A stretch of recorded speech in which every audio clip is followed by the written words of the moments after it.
Man City, ready to splash £120 million on Enzo Fernandez, Julian Alvarez, clashing with the Atletico hierarchy. Chelsea's new #1 sorted, and Hansi Flick is completely freezing Balde out. 200 likes on this video, and the new episode drops tomorrow. Hit that like button, and let's get straight into it.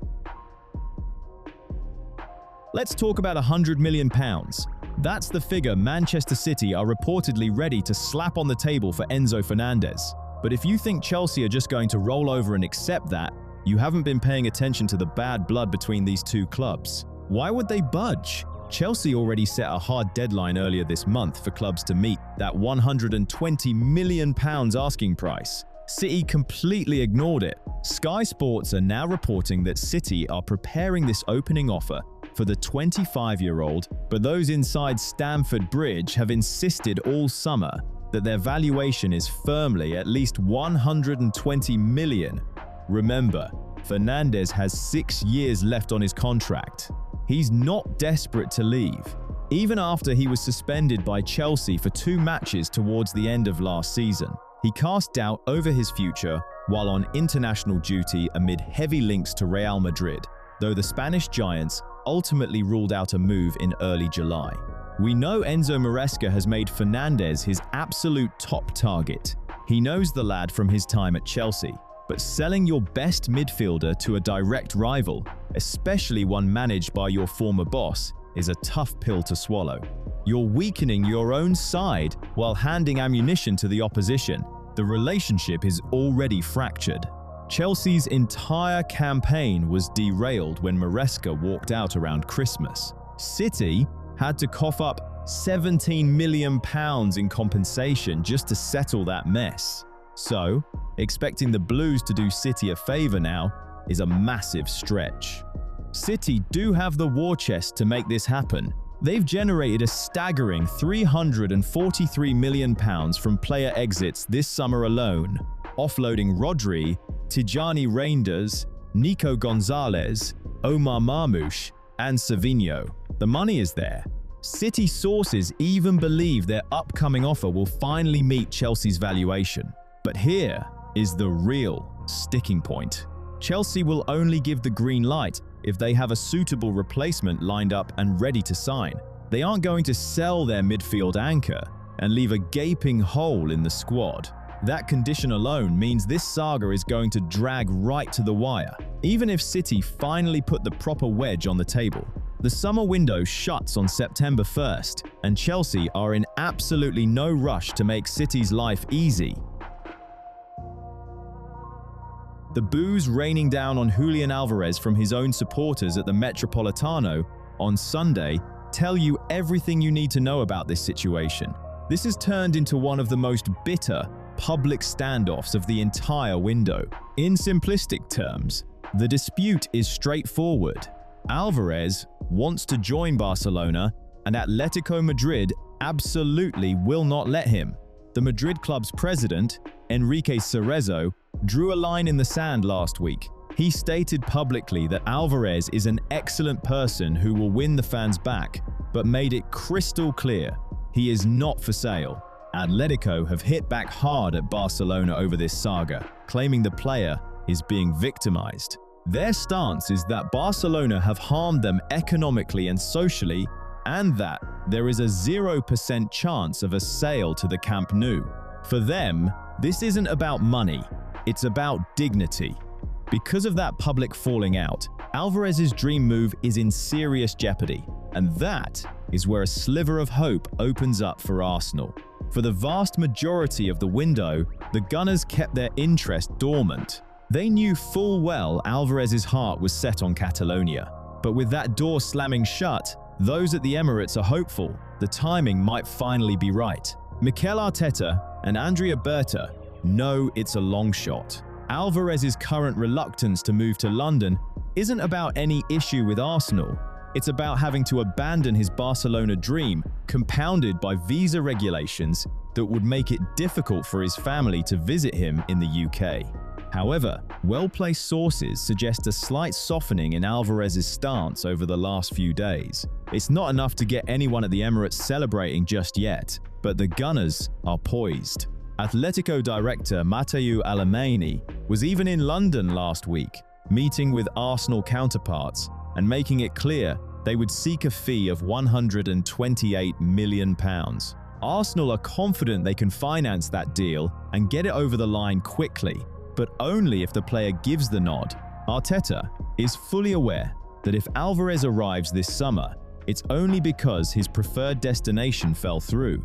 But the Spaniard is comfortable with that scenario, believing the attacker would eventually buy into the Arsenal project.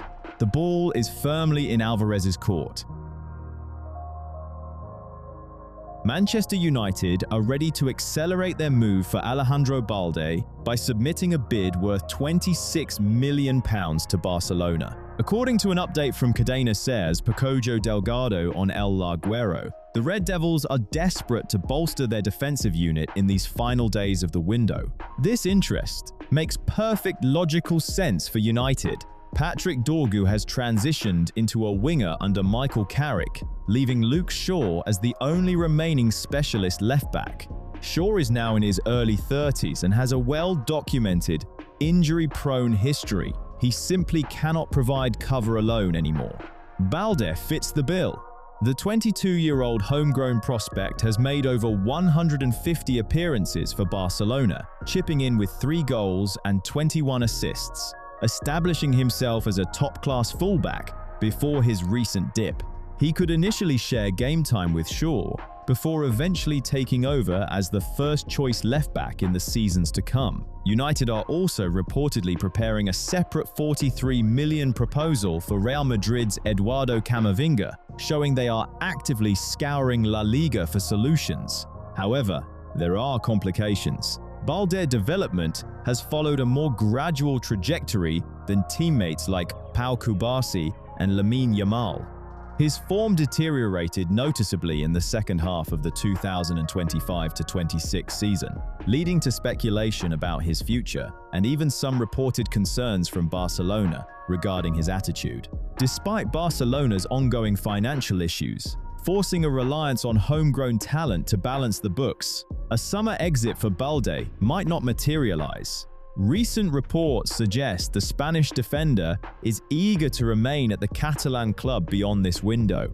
That creates a major hurdle. United might be able to strike a club-to-club agreement with Barcelona on the fee, but if Balde refuses to play ball and agree to personal terms, the transfer simply will not happen. With the help of some creative accounting, Tottenham Hotspur have agreed a deal to sign Omar Marmoush from Manchester City. This has been a summer of mass change for the Lily-Whites after they flirted with relegation last season. Roberto De Zerbi has been handed serious reinforcements. Sandro Tonali, Matheus Fernandes, and Jan-Paul van Hecke have all been bought for substantial fees, while Marcos Senesi, Andy Robertson, and Martin Dubravka have arrived on free transfers. BBC Sport have now confirmed the Egyptian is set to join the influx of new talent in N17, bolstering a forward line that looked utterly toothless during last weekend's 3-0 opening day defeat to Brentford. To secure Marmoush, Spurs have agreed highly favourable terms with City. They will initially sign the 27-year-old on a season-long loan deal, with an obligation to pay £60 million for his services next summer.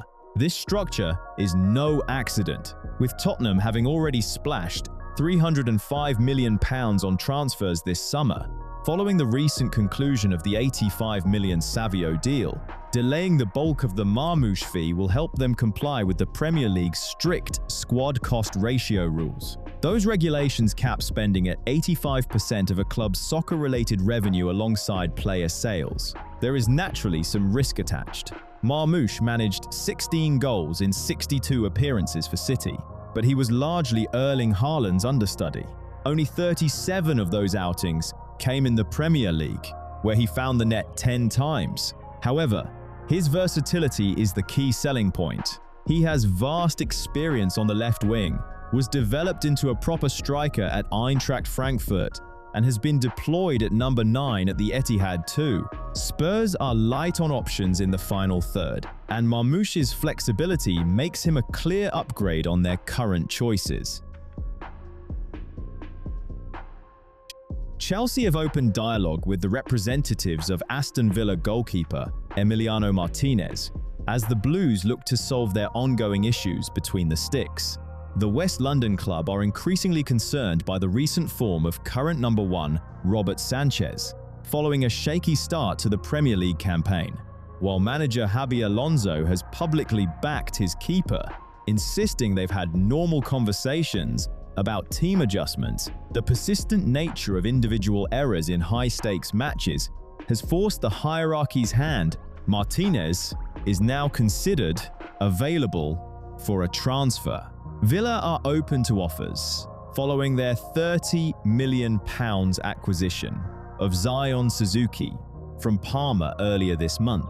Juventus had previously attempted to sign the Argentine, but that proposed move collapsed over concerns regarding a finger injury, leaving the door wide open for Chelsea to step in.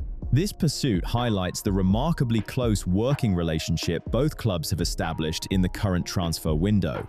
Reports suggest these ongoing negotiations could involve other high-profile names to balance the squads and satisfy financial regulations. Striker Nicholas Jackson, currently valued at around $65 million, could be part of the discussions, potentially reuniting with his former manager Unai Emery at Villa Park.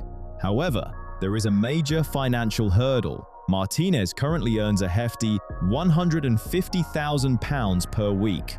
Even without a pay rise, that wage would immediately place him among Chelsea's top earners. The internal debate is now whether solving the goalkeeper issue is worth disrupting the wage structure, or if they simply have to ride out Sanchez's development process.